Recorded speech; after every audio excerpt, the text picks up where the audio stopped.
નમસ્કાર દર્શક મિત્રો, આપણે નિહાળીશું સિટી લાઈન ન્યૂઝ ચેનલમાં આજના મુખ્ય સમાચારો. વિશ્વ યોગ દિવસે સહભાગી થવા મુખ્યમંત્રીશ્રીએ વેબસાઇટ લોન્ચ કરી. 2 દિવસથી રાજકોટમાં વરસાદ. ગોંડલમાં ભારે વરસાદ. વડોદરા પોલીસ કમિશનરને આવેદનપત્ર. Highway accident. વડોદરા ભાટવાડા ધમાલ. રાજપૂત સમાજ દ્વારા ગુજરાત કોંગ્રેસ પ્રમુખનું ભવ્ય સ્વાગત. વિશ્વ યોગ દિવસે સહભાગી થવા મુખ્યમંત્રીએ વેબસાઇટ લોન્ચ કરી. મુખ્યમંત્રી શ્રીમતી આનંદીબેન પટેલે આગામી તારીખ 21 જૂને વિશ્વ યોગ દિનની ઉજવણીમાં જનભાગીદારીને જોડવા ઓનલાઈન રજીસ્ટ્રેશન માટેની વેબસાઇટ www.yogamdabad.com નું ગાંધીનગરમાં લોન્ચિંગ કર્યું હતું. અમદાવાદના જીએમડીસી ગ્રાઉન્ડ ખાતે 21 જૂન 2015ના યોજાનારા રાજ્યકક્ષાના વિશ્વ યોગ દિવસે કાર્યક્રમમાં અમદાવાદના નગરજનો વ્યાપકપણે જોડાઈ શકે તે માટે આ વેબસાઇટ લોન્ચ કરવામાં આવી છે. શ્રીમતી આનંદીબેને લોન્ચિંગ કરેલી વેબસાઇટના માધ્યમથી વ્યક્તિગત, જૂથમાં કે સંસ્થાકીય રજીસ્ટ્રેશન ઓનલાઈન કરાવી શકાશે. આ વેબસાઇટ લોન્ચિંગ વેળાએ શિક્ષણ મંત્રી શ્રી ભૂપેન્દ્રસિંહ ચુડાસમા, રાજ્યમંત્રીઓ સર્વશ્રી વસુબેન ત્રિવેદી, નાનુભાઈ વાનાણી, છત્રસિંહભાઈ મોરી તેમજ વરિષ્ઠ સચિવશ્રીઓ, અધિકારીઓ ઉપસ્થિત રહ્યા હતા. 2 દિવસથી રાજકોટમાં વરસાદ. રાજકોટ સહિત રાજ્યભરમાં વાતાવરણમાં પલટો આવતા સંપૂર્ણપણે ચોમાસું બેસી ગયું હોય તેવું લાગી રહ્યું છે. ધનાધન 1 ઇંચ વરસાદ વરસી ગયા પછી લોકોએ અસહ્ય બફારા નો અનુભવ કર્યો હતો અને બપોર બાદ ફરીથી અચાનક મેઘસવારી આવી પહોંચી હતી અને ધમાકેદાર એન્ટ્રી કરી રાજકોટને પાણી કરી દીધું હતું. જોરદાર પવન સાથે વરસાદ વરસી પડતા રાજકોટવાસીઓ પણ ખુશાલ થઈ ગયા હતા. રાજકોટના રાજમાર્ગો નદીમાં ફેરવાઈ ગયા હતા અને બાળકોએ વરસાદમાં નાહવાની મોજ માણી હતી. અચાનક વરસાદ વરસી પડતા મનપા તંત્રની પણ પ્રી મોન્સૂનની કામગીરીનો પરપોટો ફૂટી ગયો હતો. વરસાદને લીધે રાજકોટ શહેરના નીચાણવાળા અનેક વિસ્તારોમાં પાણી ભરાઈ ગયા હોવાની ફરિયાદો ઉઠવા પામી હતી, જેને લીધે તંત્રમાં હરકતમાં આવી ગયું હતું. તંત્રની અણઆવડતને લીધે લોકો મુશ્કેલી મુકાઈ ગયા હતા. કાળા ડિબાંગ વાદળો સાથે મેઘરાજા તૂટી પડ્યા હતા અને અનારાધાર 1 ઇંચ પાણી વરસાવી દીધું હતું. અત્યાર સુધીમાં મોસમનો કુલ 48 મિલીમીટર જેટલો વરસાદ નોંધાયો હતો. વરસાદને લીધે શહેરમાં ચોતરફ ઠંડક પ્રસરી ગઈ હતી અને લોકો પણ ગેલમાં આવી ગયા હતા. ગોંડલમાં ભારે વરસાદ. બુધવારે સવારે વાતાવરણ ચોખ્ખું છણાટ વાતાવરણ જોવા મળ્યું હતું, ત્યારે બપોર પછી વાતાવરણમાં અચાનક પલટો આવ્યો હતો. આકાશમાં કાળા ડિબાંગ વાદળો જોવા મળ્યા હતા, જે વરસાદમાં પરિવર્તિત થયા હતા.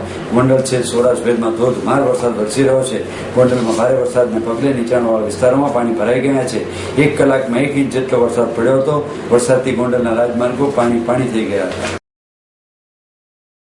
વડોદરા પોલીસ કમિશનરને આવેદનપત્ર. વડોદરા શહેરના ફતેપુરા વિસ્તારમાં થયેલ પથ્થરમારો થયો હતો તે માટે તે આવેલ મંદિરમાં મૂર્તિને ખંડિત કરવામાં આવી હતી, ત્યારે ત્યાંના રહીશોને કહેવું છે કે પોલીસ તંત્રના કેટલાક પોલીસ જવાનો દ્વારા ત્યાંના રહીશોને ધમકાવવામાં આવે છે અને કહેવામાં આવે છે કે મૂર્તિ તમે તોડી જાય તેવું સ્વીકારશો. ત્યારે ત્યાંના રહીશો દ્વારા આજે ભેગા થઈને પોલીસ ભવન ખાતે પોલીસ કમિશનરને આવેદનપત્ર આપવામાં આવ્યું હતું. અમે ફતેપુરા લાલાકડી વિસ્તારથી આવ્યા છે. મૂર્તિ તોડી અમે કોઈ જોઈ નહીં, અમને મૂર્તિ તોડી છે એમ પોલીસ ખાતું કહે છે, મૂર્તિ તમે તોડી એમ જબરદસ્તી અમને ધમકાવવામાં આવે છે અને મને મારા છોકરાઓ બહેરે છોકરા ધમકી આપે છે. ખોટી રીતે હેરાન કરે છે. મને કહ્યું પીવી તો પી, કંઈ જે કરું કર, પણ તું હા કે હમણાં બધા કચેરીવાળા આવ્યા હતા. એના પહેલાં સિટીવાળા આવ્યા હતા. તે સાહેબો બે એવું નામ પરમાર સાહેબ સીધો સારો જવાબ આપ્યો કે ભાઈ જાઓ, તમે નથી જાઓ. અને પછી જે મોબાઈલ લીધા 2 જણા મોબાઈલ. મેં રિટાયર છું અત્યારે.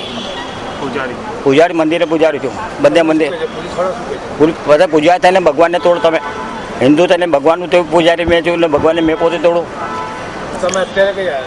અત્યારે ફરિયાદ કરવા આવ્યા, પોલીસ બોલાવે છે. હા, બકાભાઈ આખરી નામ ગોપાલ ગંગત પાર્ટે. પહેલી વાર બી તોફાન થયું ત્યારે નોકરી પર હતો, અત્યારે બી ઘરે હતો જ નહીં, તો પણ બીજી વાર જ એ નામ આપેલા છે. એવું તો ના ચાલે ને. એના પપ્પા હમણાં વર્ષ પહેલા ઓફ થઈ ગયા છે. મારે જુવાન બહુ છે ઘરમાં ને નાની છોકરી છે એની. હવે અમે શું કરીએ? આ એરિયા છોડીને જતા રહીએ, શું કરીએ બોલો તમે કહો? અમે નવા કાલુપુરા યાકુતપુરા સામેની ગલીમાં, પૌવાવાળી ગલીમાં. ત્યાં આ વખતે તો ધમાલ જ નથી થઈ કે એક પથ્થર અમે કેમેરો બી બતાવીએ તમને કહેતા હોય તો. અત્યારે પોલીસ ભવન આવ્યા કમિશનર ફરિયાદ માટે જ આવ્યા છે કે અમારા છોકરાને ખોટું લઈ ગયા છે આવી રીતે, અમારો છોકરો કસામાં છે પણ નહીં, ને જે પહેલાના નામ હતા એ જ રિપીટ કર્યા છે આ વખતે. હા, ખોટી રીતે હેરાનગતિ કરે, ગાળો બોલે, ઘરમાં આવીને બધા બારણા તોડી નાખે, એવું બધું કરે, તેવું થોડું ચાલે. કશું થયું જ નથી, તમે કહેતા હોય તો અમે એનું પ્રૂફ આપીએ તમને. પન્નાબેન કૌશિકભાઈ કાયસ્થ.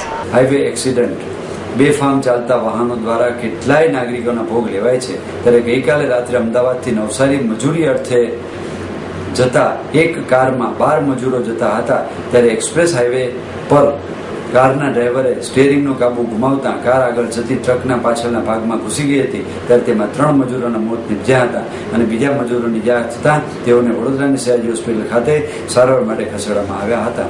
परसों रात को 10 बजे घर से निकले थे हम लोग, यूपी से आ रहे थे यहाँ नवसारी में.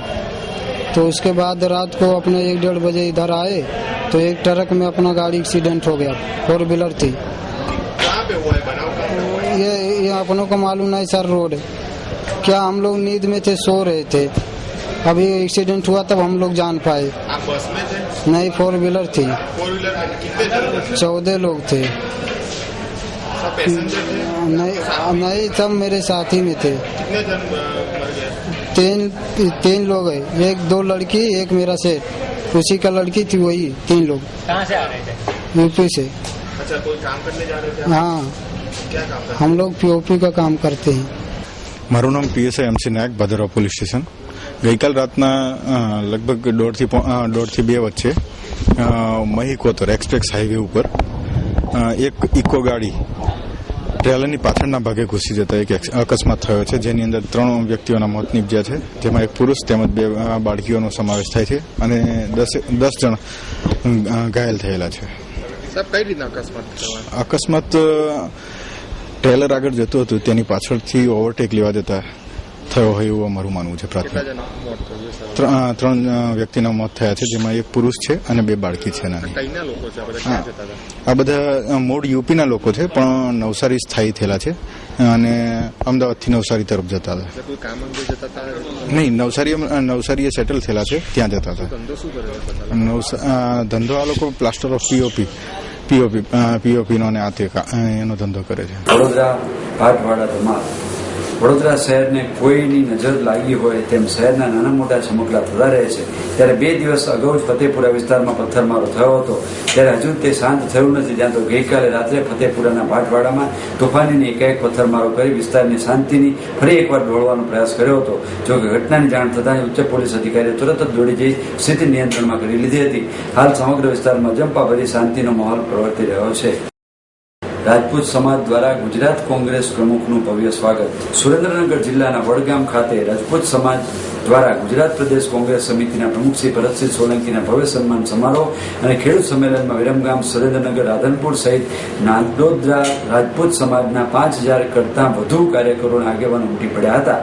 ખેડૂત સંમેલન પહેલા દસાડા ખાતે પ્રદેશ કોંગ્રેસ સમિતિના ભરતસિંહ સોલંકીનું સ્થાનિક આગેવાનોએ સ્વાગત કર્યું હતું. ખેડૂત સંમેલન સ્થળ પહેલા 2 કિલોમીટર અંતર રાજપૂત સમાજના યુવાનો નેતા NSUIના પ્રદેશ મંત્રી શ્રી પ્રવીણસિંહ ભાણવડની આગેવાનીમાં 400 થી વધુ બાઇક સવારે ગુજરાત પ્રદેશ કોંગ્રેસ સમિતિના પ્રમુખ શ્રી ભરતસિંહ સોલંકીનું વરસતા વરસાદમાં ઐતિહાસિક સ્વાગત કર્યું હતું. યુવાનોનો ઉત્સાહ જોઈ પ્રદેશ પ્રમુખ શ્રી ભરતસિંહ સોલંકી બાઇક સવાર કરીને યુવાનો સાથે સભા સ્થળ પર પહોંચ્યા હતા. વડગામ ખાતે રાજપૂત સમાજ દ્વારા ભવ્ય સન્માન સમારોહ અને ખેડૂત સંમેલનમાં ઉપસ્થિતિ મોટી સંખ્યામાં સમાજના આગેવાનો અને ખાસ કરીને યુવાનોમાં સંબોધન કરતા ગુજરાત પ્રદેશ કોંગ્રેસ સમિતિના પ્રમુખ શ્રી ભરતસિંહ સોલંકીએ જણાવ્યું હતું કે જે સમાજે આજે ખોબલે ભાજપને મત આપ્યા તે સમાજને અને ખેડૂતોને ભાજપ સરકારે ભારે નુકસાન કરી રહી છે. આપ નિહાળતા રહો સિટી લાઇન ન્યૂઝ ચેનલ. આ હતા આજના મુખ્ય સમાચારો.